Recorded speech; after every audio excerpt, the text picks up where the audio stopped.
الحمد لله رب العالمين نحمده ونستعينه ونستغفره ونؤمن به ونتوكل عليه ونعوذ بالله من شرور أنفسنا ومن سيئات أعمالنا من يهده الله فلا مضل له ومن يضلل فلا هادي له أشهد أن لا إله إلا الله وحده لا شريك له وأشهد أن محمدًا عبده ورسوله أرسله بالهدى ودين الحق ليظهره على الدين كله ولو كره المشركون اللهم صل على محمد وعلى آل محمد كما صليت على إبراهيم وعلى آل إبراهيم إنك حميد مجيد اللهم بارك على محمد وعلى آل محمد كما باركت على إبراهيم وعلى آل إبراهيم إنك حميد مجيد أما بعد فإن خير الحديث كتاب الله وخير الهدي هدي محمد صلى الله عليه وسلم وشر الأمور محدثاتها وكل محدثة بدعة وكل بدعة ضلالة وكل ضلالة في النار أيها الإخوان والأخوات أوصيكم ونفسي أولا بتقوى الله أعوذ بالله السميع العليم من الشيطان الرجيم يا أيها الذين آمنوا اتقوا الله حق تقاته ولا تموتن إلا وأنتم مسلمون يا أيها الذين آمنوا اتقوا الله وقولوا قولا سديدا يصلح لكم أعمالكم ويغفر لكم ذنوبكم ومن يطع الله ورسوله فقد فاز فوزا عظيما بسم الله الرحمن الرحيم مثل الذين حملوا التوراة ثم لم يحملوها كمثل الحمار يحمل أسفارا بئس مثل القوم الذين كذبوا بآيات الله والله لا يهدي القوم الظالمين. പ്രിയമുള്ള സഹോദരന്മാരെ, സഹോദരികളെ, സത്യവിശ്വാസികളെ, വിശ്വാസിനികളെ, പ്രപഞ്ച സൃഷ്ടാവായ റബ്ബുൽ ആലമീനായ അള്ളാഹുവിൻ്റെ വിധിവിലക്കുകൾ ജീവിതത്തിൽ പാലിച്ച് തഖ്വയുള്ളവരായി ജീവിക്കണമേ എന്ന് എന്നെയും നിങ്ങളെയും ഈ സന്ദർഭത്തിൽ ഓർമ്മപ്പെടുത്തുകയാണ്, ഉപദേശിക്കുകയാണ്, തഖ്വ കൊണ്ട് വസിയത്ത് ചെയ്യുകയാണ്. അള്ളാഹു സുബ്ഹാനഹു വ തആല നമ്മെ എല്ലാവരെയും അവനിഷ്ടപ്പെടുന്ന അവൻ്റെ യഥാർത്ഥ സജ്ജനങ്ങളുടെ കൂട്ടത്തിൽ, സ്വാലിഹീങ്ങളുടെ കൂട്ടത്തിൽ നമ്മെ എല്ലാവരെയും ഉൾപ്പെടുത്തി അനുഗ്രഹിക്കുമാറാവട്ടെ. സഹോദരങ്ങളെ, വിശുദ്ധ ഖുർആൻ അള്ളാഹുവിൻ്റെ കലാമാണ്, അഥവാ അള്ളാഹുവിൻ്റെ സംസാരമാണ്. അത് പാരായണം ചെയ്യുന്നതും അതിന് പിൻപറ്റി ജീവിക്കലും വിശ്വാസികളായ നമ്മുടെ ബാധ്യതയാണ്. ഒരിക്കലും നഷ്ടം വരാത്ത കച്ചവടം എന്നാണ് ശുദ്ധ ഖുർആനിൻ്റെ പാരായണത്തെ സംബന്ധിച്ച് അല്ലാഹു സുബ്ഹാനഹു വ തആല നമ്മളോട് പറഞ്ഞു തന്നിട്ടുള്ളത്. സൂറത്തുൽ ഫാത്തിറിൻ്റെ 29-ാമത്തെ ആയത്തിലൂടെ അല്ലാഹു പറയുകയാണ്, ഇന്നല്ലദീന യത്ലൂന കിതാബല്ലാഹി വഅഖാമുസ്സലാത വഅൻഫഖൂ മിമ്മാ റസഖ്നാഹും സിർറൻ വഅലാനിയതൻ യർജൂന തിജാറതൻ ലൻ തബൂർ. ഇന്നല്ലദീന യത്ലൂന കിതാബല്ലാഹ്, അല്ലാഹുവിൻ്റെ ഗ്രന്ഥം പാരായണം ചെയ്യുകയും അഥവാ ഖുർആൻ പാരായണം ചെയ്യുകയും വഅഖാമുസ്സലാ, നമസ്കാരം മുറ പ്രകാരം മുറ പോലെ നിർവഹിക്കുകയും ചെയ്യുകയും വഅൻഫഖൂ മിമ്മാ റസഖ്നാഹും, നാം നൽകിയതിൽ നിന്ന് നാം അവർക്ക് നൽകിയതിൽ നിന്ന് ചെലവഴിക്കുകയും ചെയ്യുക. എങ്ങനെ? സിർറം വഅലാനിയത്തൻ, രഹസ്യമായിട്ടും പരസ്യമായിട്ടും ചെലവഴിക്കുകയും ചെയ്യുന്നവർ യർജൂന, അവർ ആഗ്രഹിക്കുന്നത്, അവർ പ്രതീക്ഷിക്കുന്നത് തിജാറത്തൻ, ഒരു കച്ചവടമാണ്, ലൻ തബൂർ, ഒരിക്കലും നഷ്ടം വരാത്ത കച്ചവടം എന്നാണ് അല്ലാഹു സുബ്ഹാനഹു വ തആല പറയുന്നത്. സഹോദരങ്ങളെ, ഈ ആയത്തിന് മുന്നിൽ വെച്ചുകൊണ്ട് നമ്മളൊക്കെ ഒന്ന് പരിശോധിച്ച് നോക്കുക. ഖുർആൻ പാരായണം നമ്മളിൽ എത്ര ആളുകളാണ് നടത്തുന്നത് എന്ന്. എത്ര ആളുകൾ നടത്തുന്നു? ധാരാളം ഖുർആനിൻ്റെ കോപ്പികൾ പള്ളികളിൽ അലങ്കാരമായിട്ടൊക്കെ വെച്ചിട്ടുണ്ടാകും. ചില പള്ളികളിലൊക്കെ ചെന്ന് കഴിഞ്ഞാൽ നല്ല കാണാൻ നല്ല മൊഞ്ചായിരിക്കും, പക്ഷെ അത് അവിടെ തന്നെ ഇരിക്കുകയാണ്. വളരെ കുറഞ്ഞ ആളുകൾ മാത്രമാണ് വേണമെങ്കിൽ അതെടുത്ത് ഓതുകയും കൈകാര്യം ചെയ്യുകയും ഒക്കെ ചെയ്യുന്നത്. വളരെ കുറച്ച് ആളുകൾ മാത്രമാണ്. അത് പോരാ എന്നാണ്. അങ്ങനെ പോരാ. ഖുർആനിൻ്റെ ഗൗരവം നമുക്ക് മനസ്സിലായിട്ടില്ലാത്തത് കൊണ്ടാണ് അങ്ങനെയൊക്കെ സംഭവിക്കുന്നത്. എന്താണ് ഖുർആൻ എന്ന് നമുക്ക് ആർക്കും ബോധ്യപ്പെട്ടിട്ടില്ല. ഇത്രയും വർഷമായിട്ട് നമ്മൾ, ഇത്രയും വയസ്സ് വരെ, നമ്മൾ ജനിച്ചത് മുതൽ, തിരിച്ചറിവിൻ്റെ പ്രായം മുതൽ നമുക്ക് ഖുർആൻ എന്താണ് എന്ന് നമ്മൾ കേൾക്കുന്നു. ഖുർആനിനെ കുറിച്ച് പിന്നെ റമളാനിൽ അത് ഖുർആനിൻ്റെ മാസമാണ് എന്നൊക്കെ നമ്മൾ കേൾക്കുന്നു. പക്ഷേ നാം എങ്ങനെയാണത് അതിനെ സമീപിക്കുന്നത്, അത് കൈകാര്യം ചെയ്യുന്നത് എന്ന് നമ്മൾ ആലോചിക്കേണ്ടതുണ്ട്. നമ്മൾ എത്ര പേർക്ക് ഖുർആൻ നേരെ ചൊവ്വെ ഓതാൻ പോലും അറിയില്ല. ഒന്ന് ഇമാമത്ത് നിൽക്കാൻ പറഞ്ഞാൽ നീ നിക്ക് എന്ന് പറഞ്ഞുകൊണ്ട് ഓരോരുത്തർ അങ്ങോട്ടും ഇങ്ങോട്ടും ആളുകളെ ചൂണ്ടിക്കാണിക്കുക. കയറി നിൽക്കാൻ പോലും ആളുകൾക്ക് ധൈര്യമില്ല. കാരണം എന്താ? ഖുർആൻ അറിയില്ല. ഇത് നമ്മുടെ കാര്യം. എന്നാൽ ഖുർആൻ നമുക്ക് മാത്രം വേണ്ടി അവതരിപ്പിക്കപ്പെട്ട ഗ്രന്ഥമാണോ? അല്ല, ലോകർക്ക് എന്നാണ് അല്ലാഹു സുബ്ഹാനഹു വ തആല ഹുദൽ ലിൽ മുത്തഖീൻ എന്നും അതേപോലെ തന്നെ പിന്നെ ലോകത്തിന് ആകമാനം മാർഗദർശനമായി കൊണ്ട് എന്നൊക്കെ അല്ലാഹു സുബ്ഹാനഹു വ തആല ഈ ഖുർആനിനെ സംബന്ധിച്ച് പറയുന്നു. ഒരു സംശയവുമായിട്ട് ആരെങ്കിലും ഖുർആനിൽ ഇങ്ങനെ ഒരു ആയത്തുണ്ടല്ലോ, അതിൻ്റെ അർത്ഥമൊന്ന് പറഞ്ഞു തരാമോ എന്ന് പിന്നെ മുസ്ലിം അല്ലാത്ത ഒരാൾ നമ്മളെ സമീപിച്ചാലോ എന്താണ് നമുക്ക് പറയാൻ സാധിക്കുക? നമ്മൾ ഉരുകിപ്പോകും, നമ്മൾ വിയർത്തു പോകും. അറിയില്ല നമുക്ക് അത് പറഞ്ഞു കൊടുക്കാൻ, അത് മനസ്സിലാക്കി കൊടുക്കാൻ, ആയത്ത് നേരെ ചൊവ്വെ തെറ്റാതെ ഓതാൻ, അതിൻ്റെ അർത്ഥം ഗ്രഹിക്കാൻ, അതിൻ്റെ അർത്ഥം മനസ്സിലാക്കാൻ നമുക്ക് സാധിക്കുന്നില്ല എന്നുള്ളത്. ഇത്രയും വർഷമായില്ലേ? ഒരു വർഷം വെച്ച് നമ്മൾ ഓതിപ്പോകുമായിരുന്നെങ്കിലോ ഒരു വർഷം ഒരായത്ത് 65 ആയത്തെങ്കിലും നമ്മൾ കാണാൻ പഠിക്കില്ലേ? 65 വയസ്സിൽ അങ്ങനെ എത്രയോ വർഷങ്ങൾ നമുക്ക് കിട്ടുന്നു. അതാണോ? അങ്ങനെയാണോ? അതിനേക്കാൾ എത്രയോ സൗകര്യം നമുക്ക് ഓരോരുത്തർക്കും അല്ലാഹു സുബ്ഹാനഹു വ തആല നൽകിയിട്ടുണ്ട്. പക്ഷേ നമ്മൾ വേണ്ട വിധത്തിൽ അതിനെ കൈകാര്യം ചെയ്യുന്നില്ല.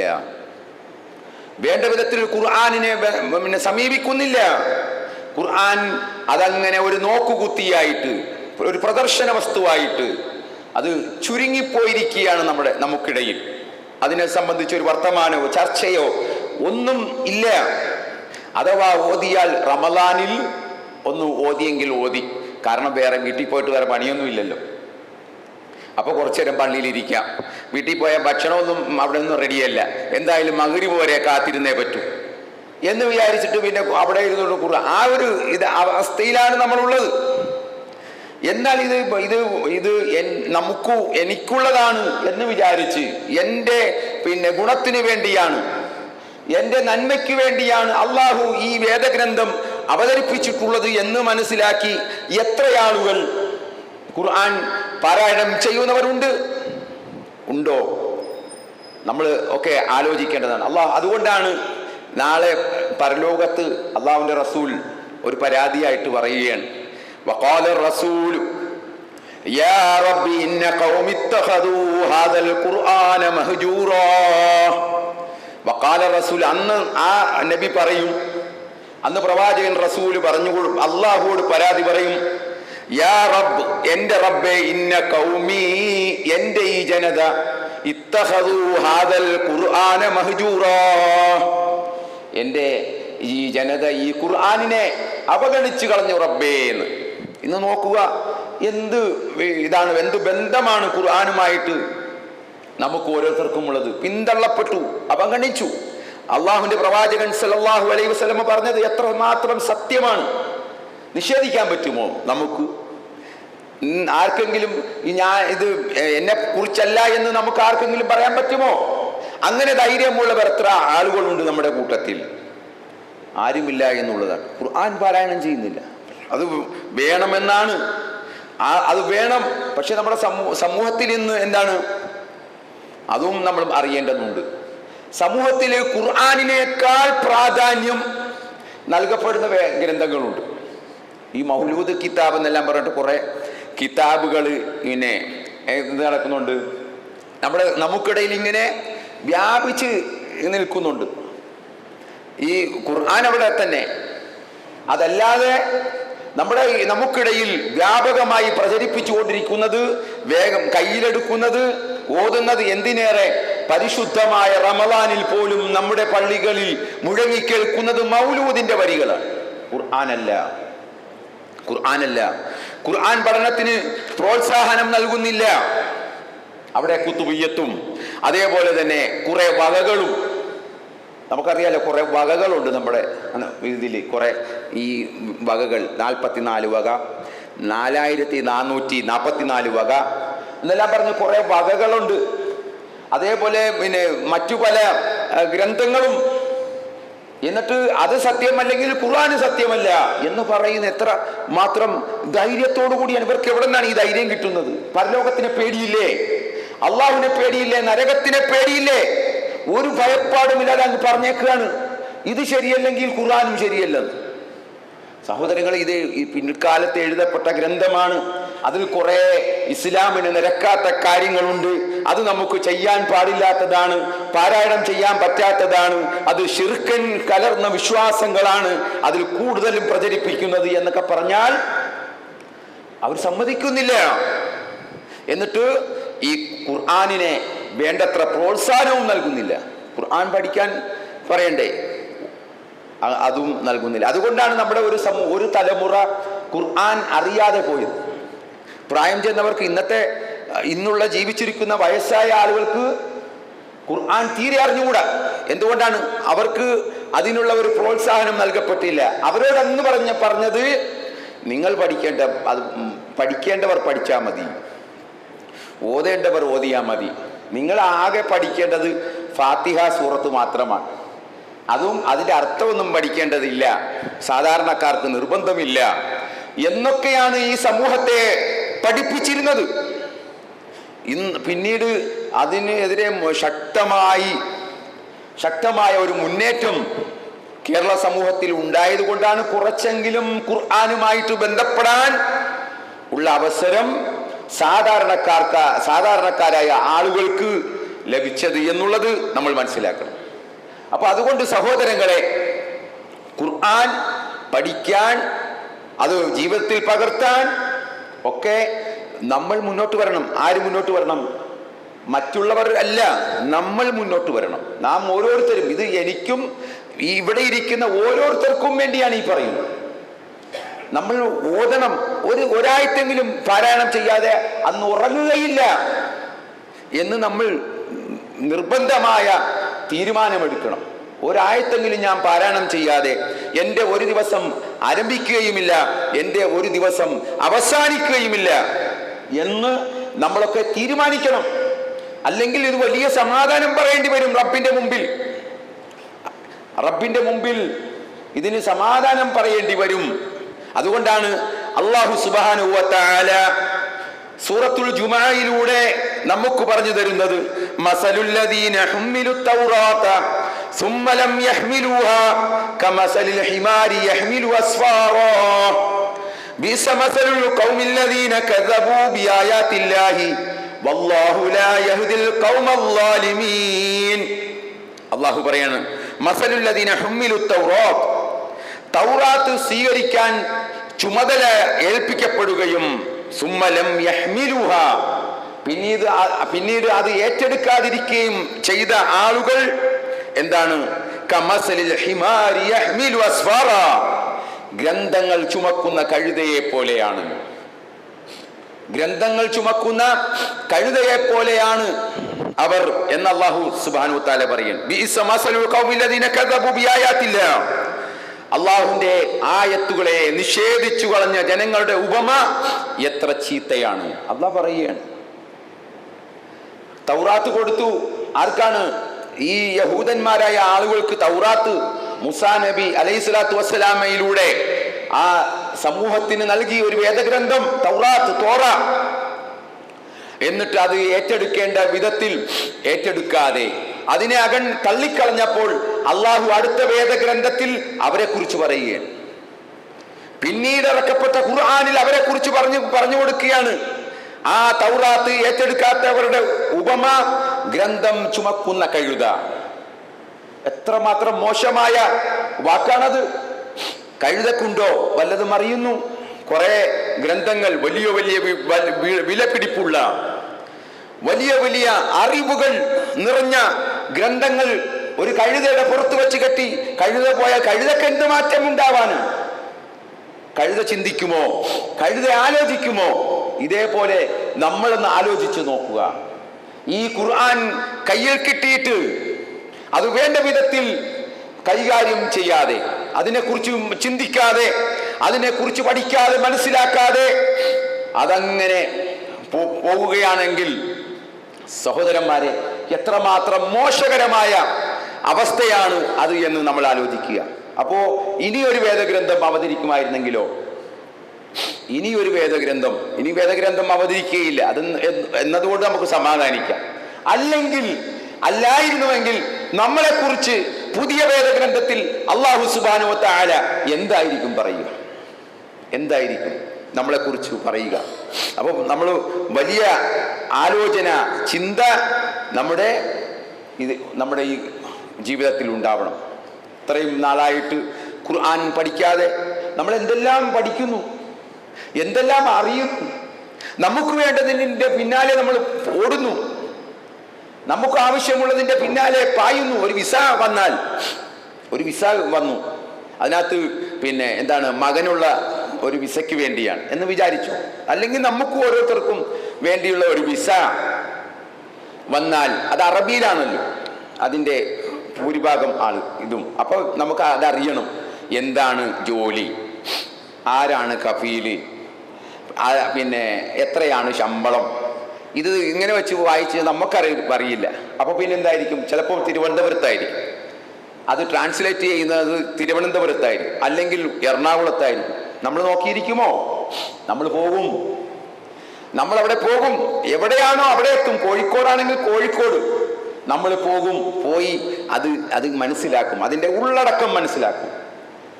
അറബി ആയിരുന്നിട്ട് പോലും നമുക്കതൊരു തടസ്സമായില്ല. അതറിയാൻ ഏവിടം വരെ പോകാനും ഏതറ്റം വരെ പോകാനും ആരുമായിട്ട് പോകാനും നമുക്ക് മനസ്സ് വന്നു. എന്നാൽ നമ്മുടെ പരലോകത്തിന്റെ ഈ ഗ്രന്ഥം, പരലോകത്തിന്റെ വിജയം തീരുമാനിക്കപ്പെടുന്ന ഈ വിശുദ്ധമായ വേദഗ്രന്ഥം ഖുർആനിനെ അറിയാനോ പഠിക്കാനോ മനസ്സിലാക്കാനോ അറബിയിലായി പോയതിന്റെ പേരിൽ നമുക്ക് എത്രമാത്രം അത് പഠിക്കാൻ സാധിക്കുന്നു. അത് അറിയില്ലെങ്കിൽ അറിയുന്ന വിധത്തിൽ പഠിക്കാൻ നമുക്ക് സാധിക്കണം. അത് നമ്മളിപ്പോൾ എന്താ ചെയ്യുന്നത്? മദ്രസ. ആരാണ്? കുട്ടികൾ, നമ്മുടെ കുട്ടികൾ, കൊച്ചു മക്കൾ.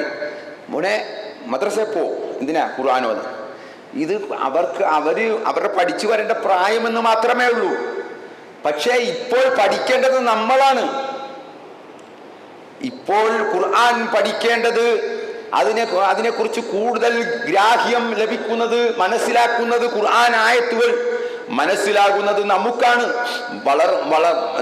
വലുതായ നമുക്കാണ്, കുട്ടികൾക്കല്ല. പക്ഷെ നമ്മുടെ വിചാരം എന്താ? ഇത് കുട്ടികൾ, മോനെ ഓത് എന്ന് പറഞ്ഞ് കുട്ടികൾക്ക് വേണ്ടി. ഉമ്മമാരും അതൊക്കെ തന്നെ. വീട്ടിലിരിക്കുന്ന ഉമ്മമാരും മക്കളോടാണ് പറയുന്നത്, മോനെ ഓത്. അപ്പൊ ഉമ്മ ഓതണ്ടേ? വാപ്പായും പറയും ഖുർആൻ ഓതിയ? ഇല്ല. എന്നാ ഖുർആൻ ഓത്. അപ്പൊ വാപ്പായോ? വാപ്പയാണ്. അത് വാപ്പാക്ക് ഇത് ബാധകമല്ല.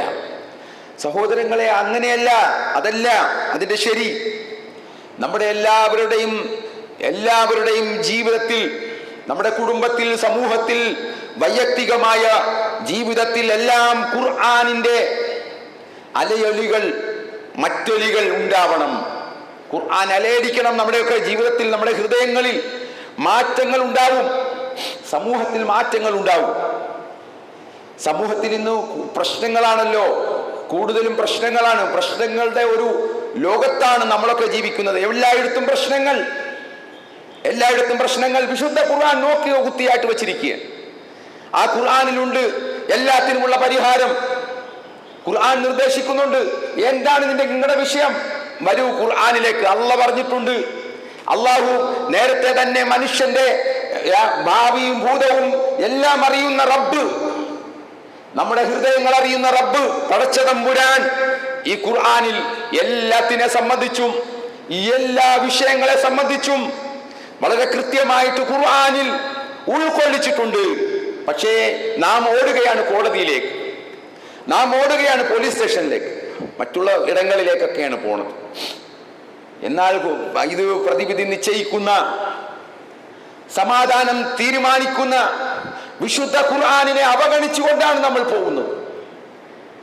അതിൽ പറയുന്ന എല്ലാം അവഗണിച്ചുകൊണ്ടാണ് ജീവിച്ചുകൊണ്ടിരിക്കുന്നത് സഹോദരങ്ങളെ. എല്ലാ വിഷയത്തിനും എല്ലാത്തിനും ഖുർആനിൽ മരുന്നുണ്ട്. ഖുർആനിനെ സംബന്ധിച്ച് അങ്ങനെ പറഞ്ഞില്ലേ അള്ളാഹു? അല്ല, നിങ്ങളുടെ ഹൃദയത്തിലെ രോഗത്തിനത് ശമനമാണ്.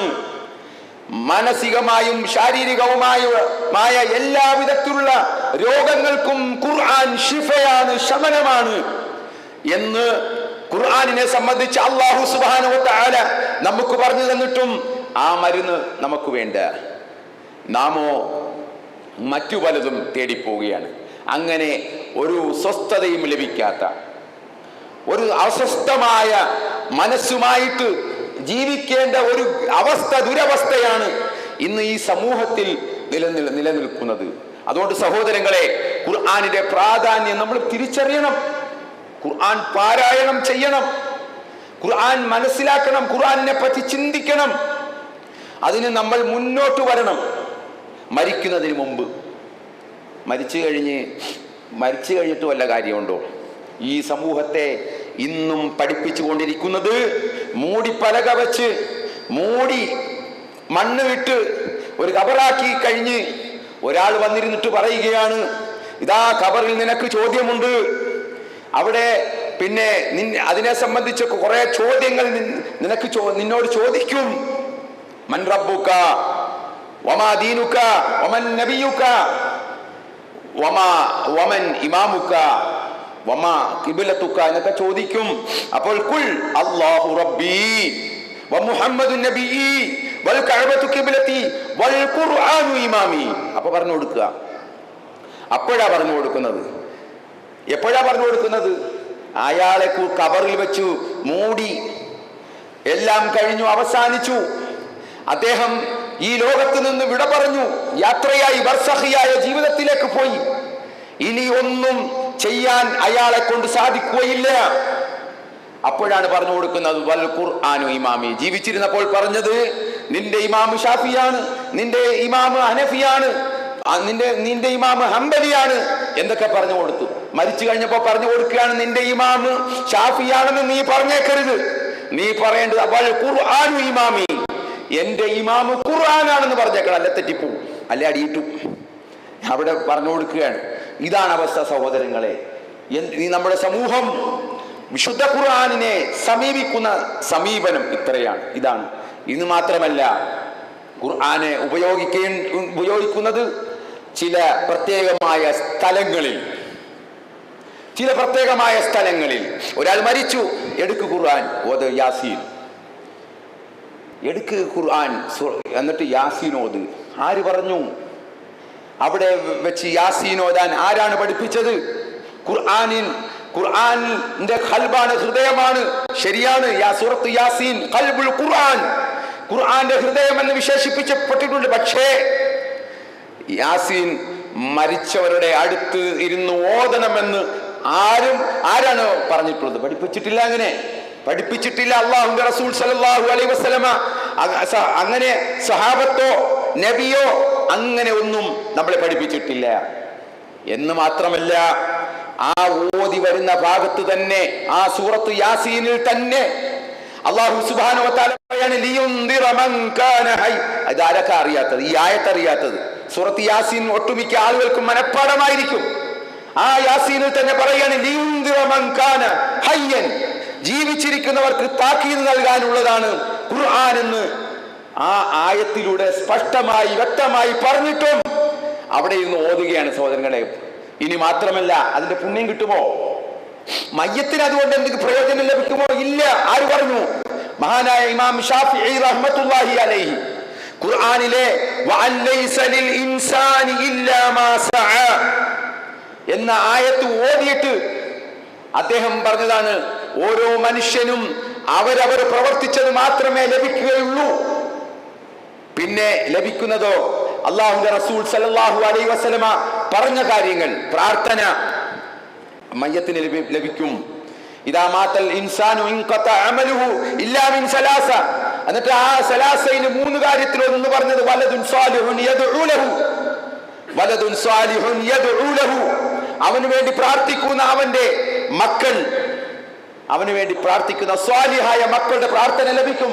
ഖബറിൽ കിടക്കുന്ന ആളുകൾക്ക് കിട്ടുമെന്ന് റസൂലാ പറഞ്ഞത്. അതേപോലെ തന്നെ സദക്ക കിട്ടും. എന്തെങ്കിലും സദക്ക ചെയ്താൽ അത് ആ ഖബറിലുള്ളവർക്ക് ലഭിക്കും, അതിന്റെ പ്രയോജനം അവർക്ക് ലഭിക്കും. പക്ഷേ ഈ ഖുർആൻ ഓതി അവരിലേക്ക് പാർസൽ ചെയ്യുന്ന പരിപാടി, ഏർപ്പാട് ഇസ്ലാം പഠിപ്പിച്ചിട്ടില്ല. ഖുർആൻ ഓതേണ്ട സ്ഥലമല്ല അത്. ഖുർആൻ ഓതേണ്ട സ്ഥലമല്ല. ഒരു മനുഷ്യൻ മരിച്ചു കഴിഞ്ഞാൽ എന്തൊക്കെ ചെയ്യണം എന്ന് വളരെ കൃത്യമായി പഠിപ്പിക്കപ്പെട്ടിട്ടുണ്ട്. എന്തെല്ലാം ചെയ്യണം. പക്ഷെ ഇന്ന് സമൂഹം എന്താണ്? ഇവിടെ ഒരു മരിച്ചു കഴിഞ്ഞാൽ ഒരു സംഘം പള്ളിയിൽ നിന്ന് വരികയാണ്, മുത്തഅലീമുകളെയുമായിട്ട് ഓട്ടോറിക്ഷയിലും കാറിലും ഒക്കെ കൊണ്ടുവരികയാണ്, എന്നിട്ട് ഓദിക്കുകയാണ്. ഇത് ഇസ്ലാം പഠിപ്പിച്ചിട്ടില്ല, ഇസ്ലാമിലില്ല, ഇല്ലാത്ത കാര്യമാണ്. അപ്പൊ ഖുർആൻ എവിടെയൊക്കെ ഉപയോഗിക്കുന്നു? ഈ അല്ല പറയാത്ത സ്ഥലങ്ങളിൽ അത് അവിടെ മാത്രമായിട്ട് ഖുർആൻ ചുരുക്കുകയാണ്. പലർക്കും ധാരണ, പലരും ഈ സമൂഹം പഠിച്ചു വെച്ചിരിക്കുന്നത് ഖുർആൻ എന്ന് പറയുന്നത് മരിച്ച വീട്ടിൽ ഓതേണ്ട ഗ്രന്ഥമാണ് എന്ന് മനസ്സിലാക്കിയെങ്കിൽ അവരെ കുറ്റം പറഞ്ഞിട്ട് കാര്യമില്ല. അപ്പൊ സഹോദരങ്ങളെ, വളരെ ഗൗരവത്തിൽ നമ്മൾ ആലോചിക്കേണ്ട കാര്യമാണ്. സഹാബികളൊക്കെ എങ്ങനെയൊക്കെ ജീവിച്ചവരാണ്. പിന്നീട് അവർ എങ്ങനെ മാറി എന്ന് ചോദിച്ചാൽ, അവർ ഈ ഖുർആൻ കൊണ്ടാണ് മാറിയത്. ഖുർആനാണ് അവരെ മാറ്റിയെടുത്തത്. അവരെ ഓരോരോ ആയത്തുകളും അവരുടെ ഹൃദയത്തിൽ ആഴ്ന്നിറങ്ങി അവതരിക്കുന്ന ആയത്തുകൾ അവരുടെ ഹൃദയത്തിലേക്ക് തുളച്ചു കയറി ആയത്തുകൾ അവരെ മാറ്റി. മഹാനായ ഉമർ റളിയല്ലാഹു അൻഹു, ആ ഉമർ റളിയല്ലാഹു അൻഹുവിനെ ഖുർആനാണ് മാറ്റിയെടുത്തത്. എന്നിട്ട് ഉമർ റളിയല്ലാഹുവിനെ സംബന്ധിച്ച് പറയുകയാണ്, വകാന വഖാഫൻ ഇൻദ കിതാബില്ലാഹ്, അദ്ദേഹം അല്ലാഹുവിന്റെ ആയത്ത് കേട്ടാൽ അവിടെ നിൽക്കും. തന്റെ അഭിപ്രായത്തിന് പിന്നെ പ്രസക്തിയില്ല, അവിടെ നിൽക്കും ഉമർ റളിയല്ലാഹു. ഒരു സംഭവം ആ സംഭവത്തിൽ ഒരാൾ വന്ന് ഉമറിനോട് പറയാണ്, ഉമർ റളിയല്ലാഹുവിനോട് പറയാണ്, ഉമറേ, ഞങ്ങൾക്ക് അധികമൊന്നും തരാറില്ല, ഞങ്ങളിൽ നീതി അനുസരിച്ച് വിധിക്കാറുമില്ല. ഉമർ റളിയല്ലാഹു, നീ ഞങ്ങൾക്കൊന്നും തരാറുമില്ല, നീതി അനുസരിച്ച് വിധിക്കാറുമില്ല. ഉമർ റളിയല്ലാഹു ഇത് കേട്ടപ്പോൾ ദേഷ്യം വന്നു, അദ്ദേഹത്തെ അടിക്കാനൊരുങ്ങി. അങ്ങനെ അടിക്കാനൊരുങ്ങിയപ്പോൾ ഈ കൊണ്ടുവന്ന ആളുണ്ട്, ഇദ്ദേഹത്തെ കൊണ്ടുവന്ന ആള്, അദ്ദേഹം ഹുർർ റളിയല്ലാഹു അൻഹു, ആ ഹുർർ റളിയല്ലാഹു അൻഹു ഖുർആനിലെ ഒരു ആയത്ത് ഓതി കേൾപ്പിച്ചു. ഖുദിൽ അഫ്വ വഅ്മുറു ബിൽ മഅറൂഫി വഅഅ്രിദ് അനിൽ ജാഹിലീൻ. നബി സല്ലല്ലാഹു അലൈഹി വസല്ലമയിൽ നിന്നും ഞാൻ ഈ ഒരു ആയത്ത് കേട്ടിട്ടുണ്ട്. ഖുദിൽ അഫ്വ വഅ്മുറു ബിൽ മഅറൂഫ് വഅഅ്രിദ് അനിൽ ജാഹിലീൻ. നീ വിട്ടുവീഴ്ച ചെയ്യുകയും സദാചാരം കൽപ്പിക്കുകയും അവിവേകികളെ വിട്ടു തിരിഞ്ഞു കളയുകയും ചെയ്യുക എന്ന ആയത്ത് ഞാൻ കേട്ടിട്ടുണ്ട് എന്ന് ഉമർ റളിയല്ലാഹുവിനോട് ഈ ഹുർർ റളിയല്ലാഹു ഓതി കൊടുക്കുകയാണ്. അപ്പൊ ഇബ്നു അബ്ബാസ് റളിയല്ലാഹു പറയുകയാണ്, വല്ലാഹി മാ ജാവസഹാ ഉമറു ഹീന തലാഹാ അലൈഹി. ഈ വചനം ഓതി കേട്ടപ്പോൾ അതിനപ്പുറം ഉമർ റളിയല്ലാഹു ഒന്നും ചെയ്തില്ല എന്ന്. അവിടെ നിന്നും ഉമർ വകാന വഖാഫൻ ഇൻദ കിതാബില്ലാഹ്, അല്ലാഹുവിന്റെ കിതാബിന്റെ മുന്നിൽ നിൽക്കുന്ന ആളായിരുന്നു. എത്ര കോപമുണ്ടെങ്കിലും അവിടെ ആയത്ത് പറഞ്ഞു അവിടെ നിൽക്കുന്ന ആളായിരുന്നു. സഹോദരങ്ങളെ, ഇതായിരുന്നു ഉമർ റളിയല്ലാഹുവിനെ പോലുള്ള ഒരിക്കലും നന്നാവുകയില്ല എന്ന് ലോകം വിധി എഴുതിയിരുന്ന ആ ഉമർ റളിയല്ലാഹുവിനെയാണ് ഈ ഖുർആൻ മാറ്റിയെടുത്തത് എങ്കിൽ സഹോദരങ്ങളെ, എനിക്കും നിങ്ങൾക്കും ഈ സമൂഹത്തിനും പ്രയോജനപ്പെടുന്ന രീതിയിൽ ഖുർആനിന്റെ അലയൊലികൾ ഈ ലോകത്ത്, ഈ പ്രദേശങ്ങളിൽ, നമ്മുടെ മനസ്സുകളിൽ, നമ്മുടെ വീടുകളിൽ എല്ലാം മുഴങ്ങി മുഴങ്ങേണ്ടതുണ്ട്. ഖുർആൻ ഓതേണ്ടതുണ്ട്. അത് എന്താണ്? റഹ്മത്ത്, കാരുണ്യമാണ്. അത് ബർക്കത്താണ്, കാരുണ്യമാണ് എന്ന് അല്ലാഹു സുബ്ഹാനഹു വ തആല പറയുകയാണ്. അതുകൊണ്ട് ഇന്നു മുതലെങ്കിലും നമ്മുടെ വീടുകളിൽ ഒരല്പനേരം ഖുർആൻ ഓതുക. നമ്മുടെ മക്കൾ കേൾക്കട്ടെ. ഉമ്മമാർ ഓതണം ഖുർആൻ എടുത്ത് പാരായണം ചെയ്യണം. മക്കൾ മാത്രം ഓദിക്കോ എന്നല്ല, നമ്മൾ കാണിച്ചു കൊടുക്കണം. ഇത് എനിക്കും നിങ്ങൾക്കും കൂടിയുള്ളതാണ്, നമുക്കെല്ലാവർക്കും ഉള്ളതാണ് എന്ന് മനസ്സിലാക്കി ജീവിക്കുക. അല്ലാഹു സുബ്ഹാനഹു വ തആല നമ്മെ എല്ലാവരെയും അനുഗ്രഹിക്കുമാറാവട്ടെ.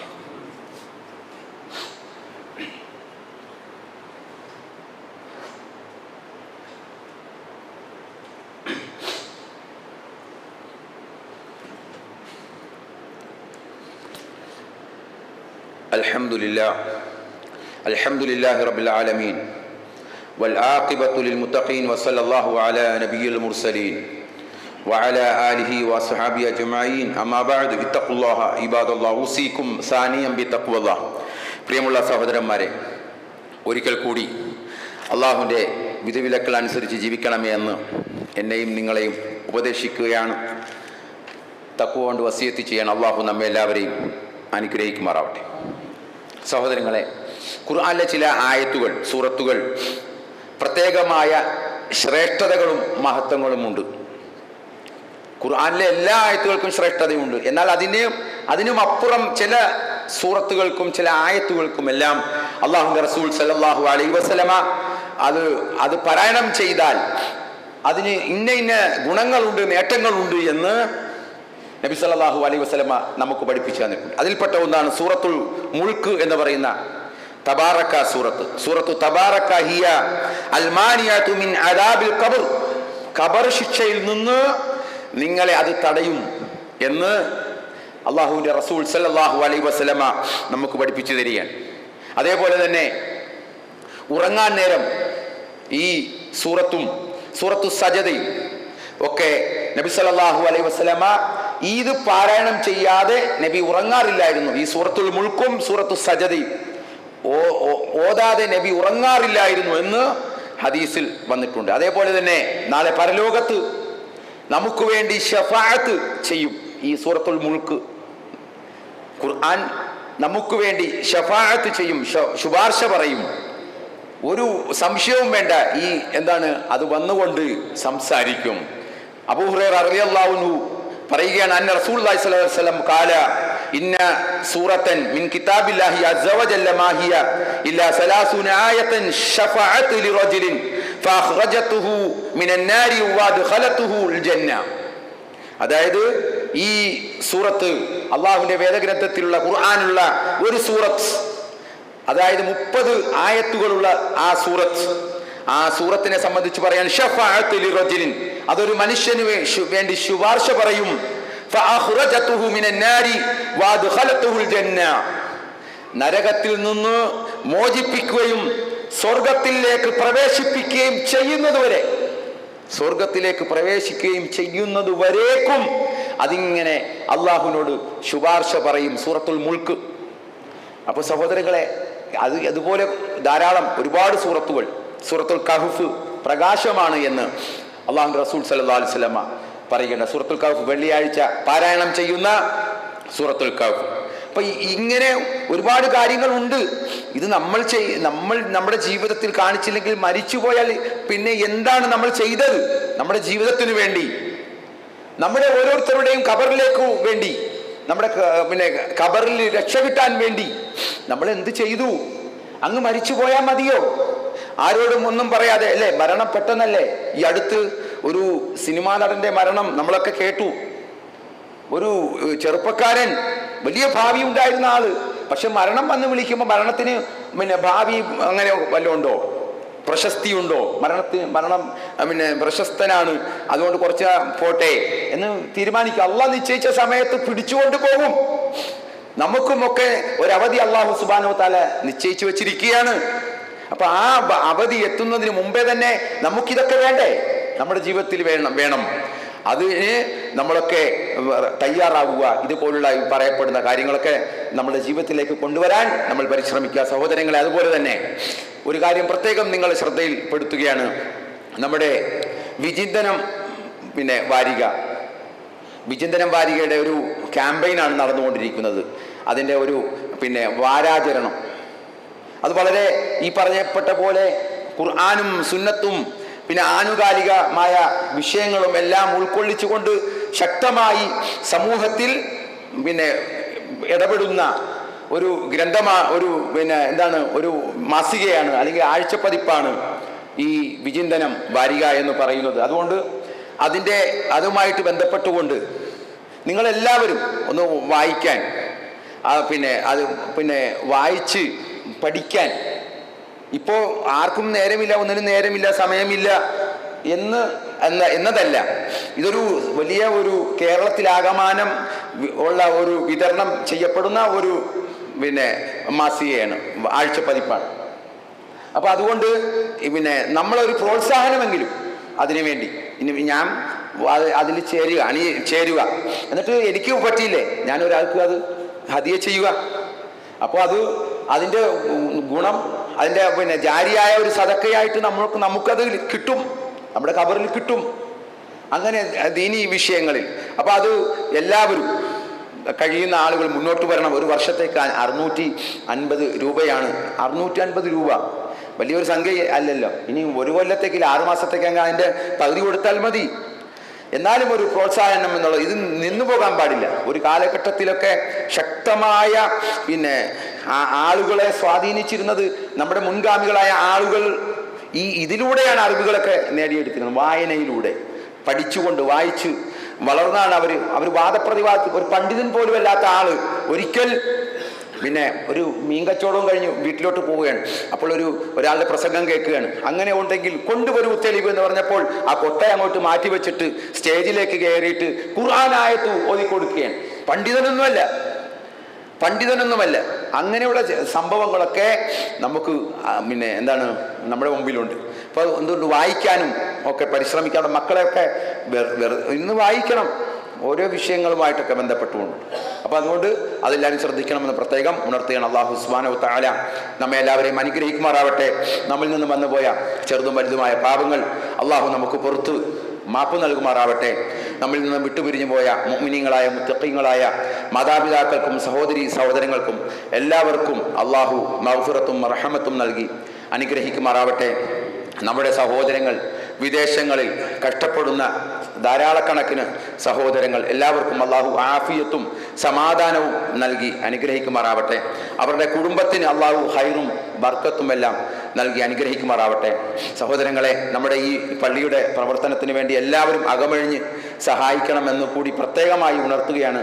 ഈ പള്ളിയുടെ മുന്നോട്ടുള്ള ഓരോ ദിവസത്തെ കാര്യങ്ങളും വളരെ പ്രയാസകരമായിട്ടൊക്കെയാണ് പോയിക്കൊണ്ടിരിക്കുന്നത്. അപ്പം അതുകൊണ്ട് ഇത് നടത്തിക്കൊണ്ട് പോകുന്നവർക്കൊരു ഭാരം അവരിലേക്ക് മാത്രം ഇട്ടുകൊടുക്കാതെ അതിനുവേണ്ടി എന്താണോ നമുക്ക് ചെയ്യാൻ സാധിക്കുക അതൊക്കെ നമ്മൾ ചെയ്യണം. അത് നമുക്ക് വളരെ ഹൈറായ കാര്യമാണ്. ഒരു അള്ളാഹുവിൻ്റെ ഭവനം നിലനിർത്തി പോകുന്ന കാര്യമാണ്, ഖബറിലേക്ക് ലഭിക്കുന്ന കാര്യമാണ്. അപ്പോൾ അതുകൊണ്ട് എല്ലാവരും ശ്രദ്ധിക്കുക. അത്തരത്തിൽ അതുമായി ബന്ധപ്പെടുന്ന എല്ലാ സഹോദരന്മാർക്കും അള്ളാഹു അർഹമായ പ്രതിഫലം നൽകി അനുഗ്രഹിക്കുമാറാവട്ടെ. അല്ലാഹു മഗ്ഫിറിൽ മുഅ്മിനീന വൽ മുഅ്മിനാത്ത് والمسلمين والمسلمات الأحياء منهم والأموات إنك مجيب الدعوة يا قاضي الحاجات. اللهم ربنا آتنا في الدنيا حسنة وفي الآخرة حسنة وقنا عذاب النار. اللهم ربنا آتنا في الدنيا حسنة وفي الآخرة حسنة وقنا عذاب النار. اللهم أجرنا من النار. اللهم أجرنا من النار. اللهم أجرنا من النار.